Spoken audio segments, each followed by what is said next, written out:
ലച്ചുമോളെ, മോളെ ഇവിടുന്ന് കളിക്കണോ? മോളെ കാണാൻ അപ്പം വന്നത്. മോളല്ലേ പഞ്ചരത്നത്തിലെ സ്റ്റാറ്. ഈ അച്ഛനെ അമ്മയും നല്ലൊരു പാഠം പഠിപ്പിച്ചില്ലേ? അതിന് അപ്പൂപ്പന്റെ വക ഒരു സ്പെഷ്യൽ സമ്മാനം.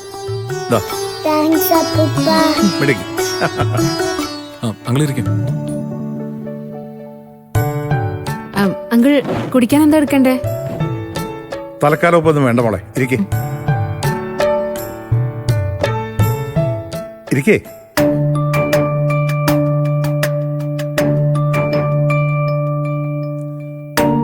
നമുക്കിനി കാര്യത്തിലേക്ക് കിടക്കാം.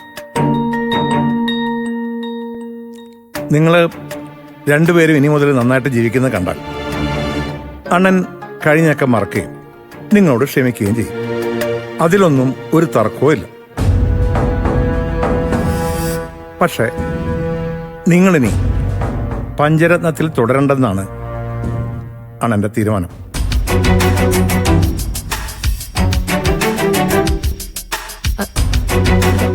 എന്നുവെച്ചാ ഞങ്ങൾ ഇവിടുന്ന് മാറണമെന്നാണോ?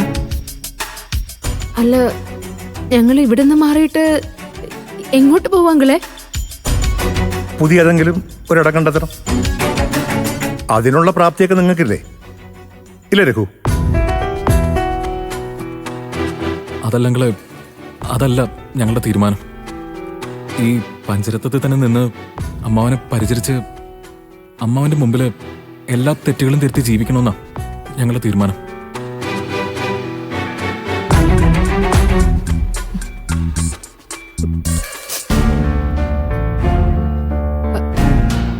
അതെ അങ്കിളെ, മോളെ നാളെ തന്നെ ഇവിടെ ഒരു നഴ്സറിയിൽ ചേർക്കാൻ ഞങ്ങൾ തീരുമാനിച്ചിരിക്കുക.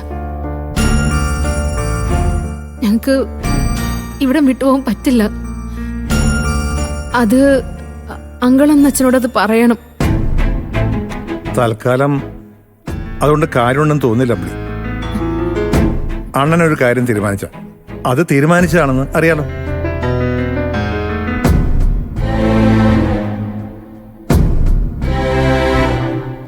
നിങ്ങൾക്ക് അണ്ണൻ ഈ വീടിന്റെ ഷെയർ തരും.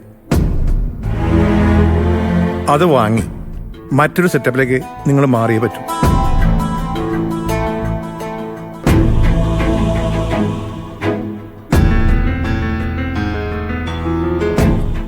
അല്ല, അപ്പൊ അമ്മാവൻ പഞ്ചരത്നം ഭാഗം വയ്ക്കാൻ പോവാണോ? അതെ. മൂത്ത 4 മക്കൾക്ക് തുല്യമായ ഷെയർ ഇതിൽ നിന്ന് മാറ്റിയതിന് ശേഷം വീട് മഞ്ചാടിയുടെ പേരിൽ എഴുതി വെക്കാനാണ് അണ്ണന്റെ തീരുമാനം.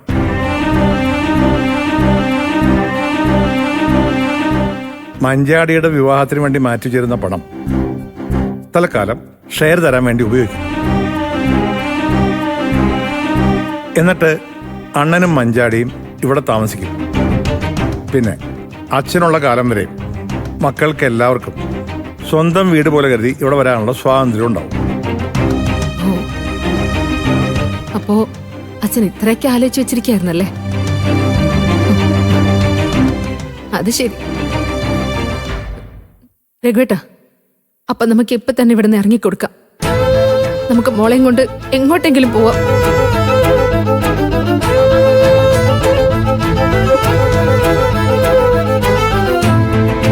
എങ്ങോട്ട് എങ്ങോട്ട് പോവും? അല്ല അങ്ങളെ, അത് അമ്മാവൻ ആലോചിച്ചില്ലല്ലോ. ഞങ്ങൾ എങ്ങോട്ടെങ്കിലും പോയിക്കോളാം അങ്ങളെ. അതിന് ഞങ്ങൾക്ക് ഷെയർ ഒന്നും വേണ്ട. ഞങ്ങൾ എന്തെങ്കിലും വഴി കണ്ടെത്തിക്കോളാം. ഇതാണ് നിങ്ങളുടെ രണ്ടുപേരുടെയും കുഴപ്പം. മുന്നും പിന്നും നോക്കാതെ എടുത്തു ചാടി തീരുമാനങ്ങൾ എടുക്കാം, എന്നിട്ട് വെള്ളം കുടിക്കും അല്ലേ? അണ്ണൻ എന്തുകൊണ്ടാണ് ഇങ്ങനെ ഒരു തീരുമാനം എടുത്തതെന്ന് ആദ്യം ആലോചിക്കണം. അല്ലാതെ ഇത് അണ്ണൻ്റെ ഒരു പ്രതികാര നടപടിയായിട്ട് കാണുകയല്ല വേണ്ടത്.